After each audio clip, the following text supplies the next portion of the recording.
रीवा की धरती पर कला, साहित्य और संगीत का एक भव्य महाकुंभ देखने को मिला है। माखनलाल चतुर्वेदी राष्ट्रीय पत्रकारिता विश्वविद्यालय के लाल बलदेव सिंह ऑडिटोरियम में अल्फाज हब द्वारा जश्न आज़ादी ओपन माइक का एक शानदार और भव्य आयोजन किया गया। इस मंच की सबसे खास बात यही रही कि इसमें केवल रीवा ही नहीं बल्कि मध्य प्रदेश और देश के कई राज्यों से आए उभरते हुए कलाकारों ने अपनी कविताओं, गीतों और स्टैंड अप प्रस्तुतियों में समा बांध दिया। अल्फाज हब के डायरेक्टर ऋत्विज तिवारी और इवेंट हेड अनुराग सोनी के नेतृत्व में आयोजित इस कार्यक्रम में इंदौर, भोपाल, ग्वालियर, जबलपुर, सतना, सीधी, सिंगरौली और मऊगंज से कलाकार पहुंचे। इसके साथ ही रायपुर, बिलासपुर, लखनऊ, कानपुर और प्रयागराज जैसे शहरों से आए युवाओं ने भी अपनी कला का शानदार प्रदर्शन किया। कार्यक्रम में मुख्य अतिथि के रूप में वरिष्ठ पत्रकार व लेखक जयराम शुक्ल उपस्थित रहे, जबकि अध्यक्षता राष्ट्रीय पुरस्कार से सम्मानित बाल साहित्यकार डॉक्टर विनय तिवारी ने की। इस मौके पर रामाधार तिवारी, प्रसिद्ध गायिका गुंजन शुक्ला और समाज सेवी अविराज व देवाशीष अवस्थी सहित कई गणमान्य अतिथि मौजूद रहे। कार्यक्रम का प्रभावी संचालन आकृति तिवारी, परिधि पांडे और सत्यम शुक्ला ने किया। इस आयोजन के दौरान रीवा के उभरते इन्फ्लुएंसर्स उत्कर्ष मिश्रा और प्रशांत तिवारी को भी विशेष रूप से सम्मानित किया गया। आयोजकों ने कहा कि प्रतिभा किसी बड़े महानगर की मोहताज नहीं होती। यदि सही मंच मिले तो छोटे शहरों के युवा भी राष्ट्रीय पटल पर अपनी पहचान बना सकते हैं। संस्था के अनुसार अल्फाज हब का मकसद युवाओं को बिना किसी भेदभाव के अपनी अभिव्यक्ति खुलकर सामने रखने का अवसर देना है, ताकि उनकी रचनात्मकता बड़े दर्शकों तक पहुंच सके। जश्न मनाओ, बांटो खुशी, आजादी का सूरज निकला है। गुलामी की बंजर धरती से आजादी का एक महकता फूल खिला है। मोर नाचे, पपीहा गाए, कोयल भी शोर मचाती है। देखो देखो आजाद हैं हम, चीख चीख के सबको बताती है। पर्वत, वादियां और झरने मन ही मन मुस्काते हैं। कोई धैर्य धर कर सुने तो बीते कल की वेदना सुनाती है ये धरा वेदना, इसके लोगों पर हुए अत्याचार की। बताती है किस तरह अंग्रेजों ने लांघी सीमा हर दुर्व्यवहार की। बताती है ये धाराएं भी, इनमें जल नहीं लहू बहता था। स्वतंत्रता की चिंगारी फैली थी, हर कोई इंकलाब कहता था।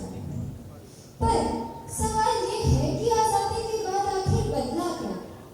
तो इसमें लिखा कि अब भी मुल्क है जहाँ धर्म जाति का, क्या ये देश गणतंत्र है? जहाँ जनता चीखे और सिंहासन भरा हो, क्या यही लोकतंत्र है? मेरे हिसाब से तो नहीं। मेरा मानना ये नहीं है। जहाँ सिंहासन अपनी मनमानी करे वहाँ आजादी नहीं हो सकती।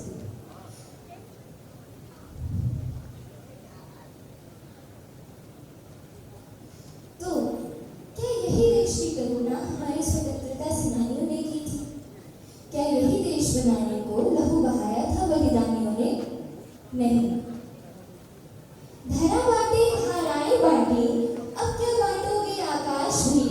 गंगा अलग है आबे ज़मज़म से, तुमने तो बांटा पानी भी। जब बारिश की बूंदें गिरती हैं, नहीं देखती कि जमीन को छू रही है। जब सूरज की किरणें पड़ती हैं, नहीं देखती कि इसकी छत पर कब तक रह रही है। जब निर्माता भेद न करता तो हम कौन है भेद बताने वाले? मणिकर्णिका पेना देखते जाते, निरंतर चिता जलाने वाले। अब छोड़ो ये भेदभाव, इसी से देश बना था। जब सब फिर मिले थे तब ये भारत बना था। तो चलो फिर एकजुट हो जाते हैं, चलो फिर एक दूसरे की तरफ हाथ बढ़ाते हैं। पर्वत, धाराएं और धरा फिर मुस्काएंगी, चलो सपनों का भारत बनाते हैं। हाँ, वो भारत जहाँ हर कोई बराबर होगा, न किसी के पास कुछ कम होगा, न किसी के पास कुछ ज्यादा होगा। भारत को विश्व गुरु का दर्जा वापस लौटाया जाएगा। देश महान तब होगा जब संस्कृति को आगे बढ़ाया जाएगा। पर ये जिम्मेदारी केवल सिंहासन की नहीं बल्कि प्रजा की भी होती है। सिर्फ अंधेरे को बुरा नहीं कहा जा सकता जब रोशन करने की जिम्मेदारी दिए की भी होती है। हम जब नदियों को सच में माता मान उनको साफ रखना सीख जाएंगे। जिस दिन जिस तरह घर को साफ रखते हैं, सड़कों को भी साफ रखना सीख जाएंगे। जब सीख जाएंगे है। गरीब को केवल पैसे की नहीं, कुछ दया की भी जरूरत होती है।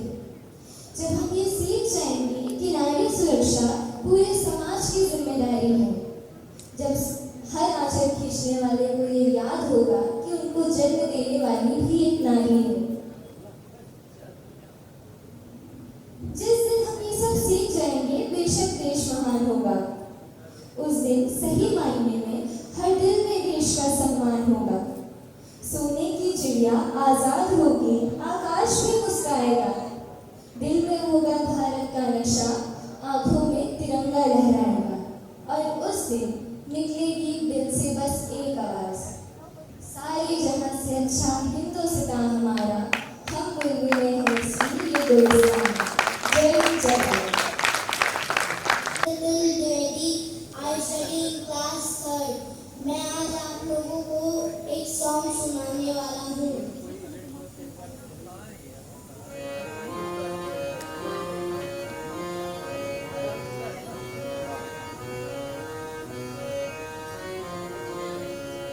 कितनी